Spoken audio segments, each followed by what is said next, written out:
Good morning and नमस्कार दोस्तों, स्वागत है आप सभी का आपके अपने YouTube channel GK search engine पर। तो दोस्तों आज है 25 अक्टूबर और 25 अक्टूबर से रिलेटेड राजस्थान करंट अफेयर्स के जितने भी इम्पोर्टेंट क्वेश्चन हैं उन सभी को हम इस वीडियो में डिस्कस करने वाले हैं। तो पूरा वीडियो बहुत ध्यान से देखना और वीडियो के एंड में मैं आपसे एक क्वेश्चन भी पूछूंगा जिसका आंसर आप सभी को कमेंट बॉक्स में देना है। कल के वीडियो में मैंने आपसे क्वेश्चन पूछा था जो था राजस्थान में 7 से 17 अक्टूबर तक 28वें लोक रंग महोत्सव का आयोजन कहाँ किया गया था। तो इसका आयोजन राजस्थान की राजधानी जयपुर में हुआ था। ए ऑप्शन यहाँ पर बिल्कुल सही था। जिन दोस्तों ने ए ऑप्शन कमेंट बॉक्स में सही जवाब दिया था उनको हार्दिक शुभकामनाएं।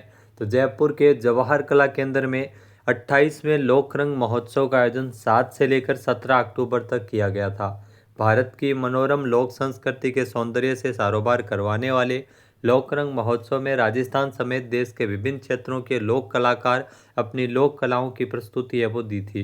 इस 11 दिवसीय आयोजन में 28 राज्यों के लगभग 2500 लोक कलाकार अपनी कला का प्रदर्शन किया था। शिल्प ग्राम में एक राष्ट्रीय हस्तशिल्प मेला भी आयोजित किया गया। तो चलिए शुरू करते हैं, लेकिन उससे पहले कल के क्वेश्चन का रिवीजन। तो कल के 5 महत्वपूर्ण क्वेश्चन थे। राजस्थान में आदिवासी बाहुल्य क्षेत्र बांसवाड़ा जिले के घाटोल क्षेत्र के किस गांव में स्वर्ण अयस्क के संभावित भंडार के संकेत मिले हैं। तो सोने के भंडार मिले हैं कंकारिया गांव में। नेक्स्ट है प्रधानमंत्री मातृ वंदना योजना के अंतर्गत राजस्थान में जिलेवार रैंकिंग में कौन सा जिला पहले स्थान पर है। तो 12 है वो राजस्थान में प्रथम स्थान पर है। नेक्स्ट है बहरीन यूथ एशियन गेम्स में राजस्थान के कितने साइकिलिस्ट हिस्सा लेंगे। तो इसमें 5 साइकिलिस्ट है वो हिस्सा लेंगे। नेक्स्ट है राजस्थान का पहला इलेक्ट्रिक बस मैन्युफैक्चरिंग प्लांट कहाँ स्थापित किया जाएगा। तो कोटपुतली बहरोड। यहाँ पर जो गिलोट क्षेत्र है वो नीमराणा में है। कोटपुतली बहरोड जो नया जिला बना है यहाँ पर पहला इलेक्ट्रिक बस मैन्युफैक्चरिंग प्लांट लगेगा। नेक्स्ट है अंतर्राष्ट्रीय समरसता मंच और इंडो नेपाल समरसता ऑर्गेनाइजेशन की ओर से किसे आयरन लेडी 2025 अवार्ड दिया जाएगा। डॉक्टर अनीता परिहार को यह पुरस्कार मिलेगा। तो चलिए शुरू करते हैं। पहला क्वेश्चन है हाल ही में केंद्रीय रक्षा मंत्री राजनाथ सिंह ने राजस्थान में शौर्य वन का उद्घाटन कहाँ किया।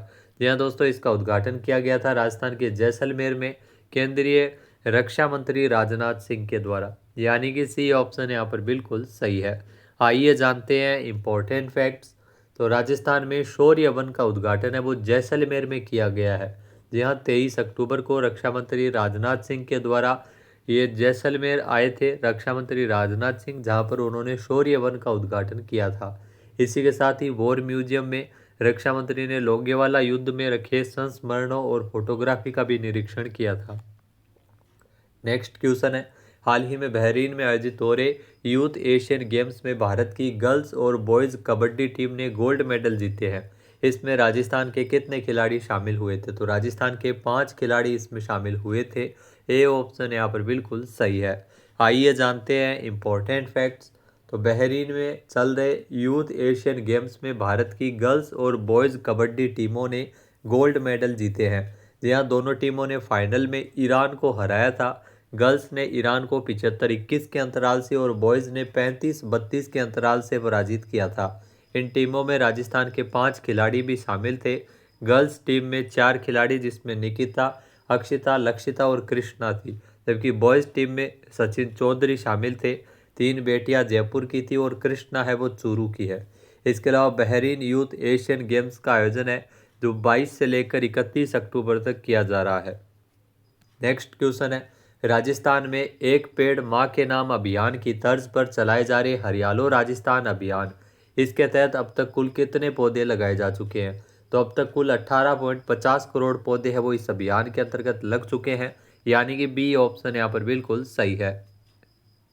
आइए जानते हैं इंपॉर्टेंट फैक्ट्स। तो एक पेड़ माँ के नाम अभियान जो कि केंद्र सरकार के द्वारा चलाया जा रहा था, उसी की तर्ज पर राजस्थान में भी मुख्यमंत्री भजन लाल शर्मा ने 7 अगस्त 2024 को हरियाली तीज के अवसर पर करौली जिले के सपोट्रा में आयोजित कार्यक्रम में हरियालो राजस्थान अभियान की शुरुआत की। इस अभियान के तहत राज्य सरकार ने 5 वर्षों में 50 करोड़ पौधे लगाने का लक्ष्य रखा था। ये आपको ध्यान में रखना है। पहले वर्ष 7 करोड़ पौधे 2024 में लगाए गए थे और लक्ष्य हासिल किया गया था। वर्ष 2025 में कुल 10 करोड़ पौधे लगाने का लक्ष्य था। उसके विरुद्ध अब तक 11.50 करोड़ से अधिक पौधे लगाए जा चुके हैं, यानी अब तक इस मिशन में कुल 18.50 करोड़ पौधे लगाए जा चुके हैं। सर्वाधिक पौधे हैं वो जयपुर में 77.43 लाख पौधे वो जयपुर में लगे हैं। अभियान की पारदर्शिता और सफलता सुनिश्चित करने के लिए हरियालो राजस्थान मोबाइल ऐप भी तैयार किया गया है। इस ऐप के माध्यम से जो प्रत्येक पौधे की जियो टैगिंग भी की जा रही है। तो ऐप का नाम आपको ध्यान में रखना है, हरियालो राजस्थान मोबाइल ऐप। हरियाली तीज 27 जुलाई 2025 को इस साल 76वें राज्य स्तरीय वन महोत्सव के अवसर पर मात्र एक दिन में 2,50,00,000 पौधारोपण कर नया रिकॉर्ड भी बनाया गया था। नेक्स्ट क्वेश्चन है, हाल ही में जयपुर के शिल्पकार रोहित जांगीड़ और उनके परिवार को अमेरिकन आर्ट अवार्ड 2025 में उनकी किस कृति के लिए सम्मानित किया गया था? तो इनको रॉयल वीणा के लिए सम्मानित किया गया, जो आप तस्वीर में देख सकते हैं। ये ऑप्शन यहाँ पर बिल्कुल सही है। आइए जानते हैं इम्पोर्टेंट फैक्ट्स। तो जयपुर के प्रसिद्ध शिल्पकार रोहित जांगीड़ और उनके परिवार को अमेरिकन आर्ट अवार्ड 2025 में स्कल्पचर रिप्रेजेंटेशनल कैटेगरी में दूसरा स्थान हासिल हुआ था और उनको सम्मानित किया गया उनकी जो अद्भुत कृति रॉयल वीणा के लिए, जिसे पूरी तरह चंदन की लकड़ी पर नक्काशी करते हुए बनाया गया है। ये पुरस्कार दुनिया भर में 63 देशों के कलाकारों के बीच हुई प्रतिस्पर्धा के बाद घोषित किया गया था।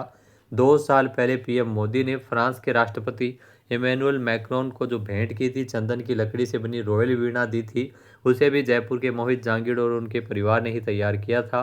तो जयपुर के जो रोहित जांगीड़ है उनको ये पुरस्कार है वो दिया गया है।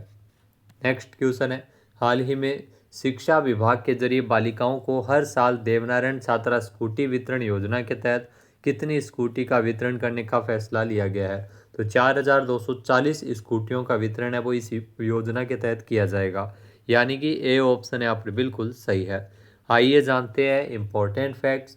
तो दोस्तों, राजस्थान सरकार ने बालिका शिक्षा को बढ़ावा देने के लिए चलाई जा रही देवनारायण छात्रा स्कूटी वितरण योजना, जिसमें 2025-26 में बालिकाओं को हर साल अब से 4,240 स्कूटियों का वितरण करने का लक्ष्य रखा गया है।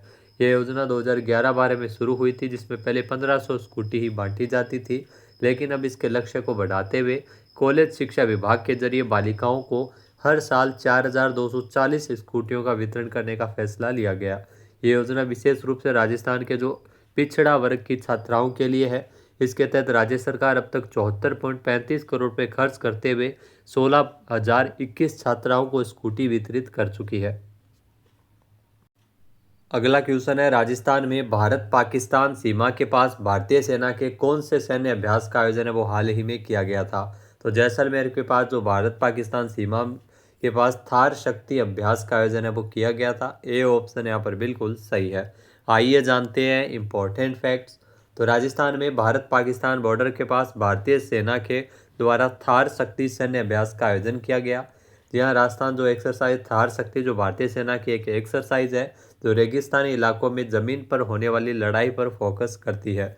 इस सैन्य अभ्यास में robot dog, drone, ATOR N 1200 जैसे उन्नत वाहन और अत्याधुनिक टैंक और हेलीकॉप्टर इसमें शामिल रहे थे अभ्यास में, जिन्होंने भविष्य के युद्ध कौशल और गति और ताकत का अनोखा संगम दिखाया था। भारतीय सेना की महत्वपूर्ण आर्मी कमांडर कॉन्फ्रेंस भी जैसलमेर में 23 से 25 अक्टूबर तक आयोजित की जा रही है, जिसमें रक्षा मंत्री राजनाथ सिंह और सेना के वरिष्ठ अधिकारी देश की सुरक्षा स्थिति और भविष्य की सैन्य रणनीतियों पर चर्चा कर रहे हैं। अगला क्वेश्चन है, लंदन के रॉयल महल में आयोजित 8 वर्ष से कम आयु श्रेणी में सबसे बड़ी जूनियर चेस प्रतियोगिता किसने जीती है? तो ये प्रतियोगिता जीती है निकेश आचार्य ने, यानी कि सी ऑप्शन यहाँ पर बिल्कुल सही है, जो कि मात्र 6 वर्ष के हैं। आइए जानते हैं इम्पोर्टेंट फैक्ट्स। तो राजस्थान के जोधपुर के 6 साल के निकेश आचार्य ने यूनाइटेड किंगडम के लंदन में रॉयल महल में आयोजित 8 वर्ष से कम आयु की श्रेणी में सबसे बड़ी जूनियर चेस प्रतियोगिता जीतकर रिकॉर्ड बनाया है। प्रतिष्ठित ब्लेनहेम पैलेस में आयोजित की गई ये प्रतियोगिता, जिसमें यूके के 60 सबसे प्रतिभाशाली युवा खिलाड़ियों ने हिस्सा लिया था।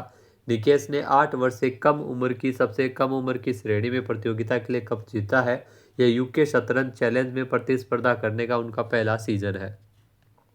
नेक्स्ट क्वेश्चन है, राजस्थान ने पैलिएटिव केयर सेवाओं में उत्कृष्ट प्रदर्शन और बेस्ट प्रैक्टिसेज के लिए राष्ट्रीय स्तर पर कौन सा स्थान हासिल किया है? तो राजस्थान ने राष्ट्रीय स्तर पर तीसरा स्थान हासिल किया है। बी ऑप्शन यहाँ पर बिल्कुल सही है। आइए जानते हैं इम्पोर्टेंट फैक्ट्स। तो राजस्थान ने पैलिएटिव केयर सेवाओं में उत्कृष्ट प्रदर्शन के लिए बेस्ट प्रैक्टिसेज के लिए राष्ट्रीय स्तर पर तीसरा स्थान प्राप्त किया है। इस उपलब्धि के लिए राजस्थान को 11 अक्टूबर को भुवनेश्वर में आयोजित राष्ट्रीय कार्यक्रम में सम्मानित किया गया था। प्रदेश की ओर से राज्य के नोडल अधिकारी डॉक्टर निर्मला शर्मा ने यह पुरस्कार ग्रहण किया था। होम बेस्ड पैलिएटिव केयर के अंतर्गत राजस्थान में रेगिस्तानी क्षेत्र, दुर्गम और दूरस्थ क्षेत्रों में प्रभावी सेवाएं दी जा रही है। अगला क्वेश्चन है, हाल ही में भारत और किस देश की नौसेनाओं के बीच एक संयुक्त समुद्री युद्धाभ्यास समुद्र शक्ति 2025 का आयोजन है वो कहाँ किया गया? तो इसका आयोजन इंडोनेशिया में किया गया था, यानी कि ए ऑप्शन यहाँ पर बिल्कुल सही है। आइए जानते हैं इंपॉर्टेंट फैक्ट्स। तो समुद्र शक्ति 2025 भारत और इंडोनेशिया की नौसेनाओं के बीच एक संयुक्त समुद्री युद्धाभ्यास है, जिसका 5वां संस्करण 14 से 17 अक्टूबर तक विशाखापट्टनम में आयोजित किया गया था। इसका उद्देश्य दोनों देशों की नौसेनाओं के बीच तालमेल, परिचालन समन्वय और समुद्री सहयोग को मजबूत करना था। इसमें हार्बर चरण में पेशेवर संपर्क और समुद्री चरण में हेलीकॉप्टर संचालन, वायु रक्षा, हथियार फायरिंग और वीबीएसएस अभ्यास जैसी गतिविधियां शामिल थी।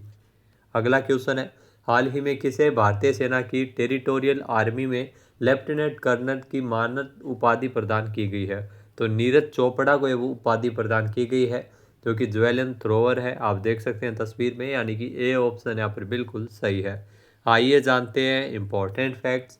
तो Olympic gold medalist Neeraj Chopra, जिनको टेरिटोरियल आर्मी में, भारतीय सेना की टेरिटोरियल आर्मी में इनको लेफ्टिनेंट कर्नल की मानद उपाधि प्रदान की गई है।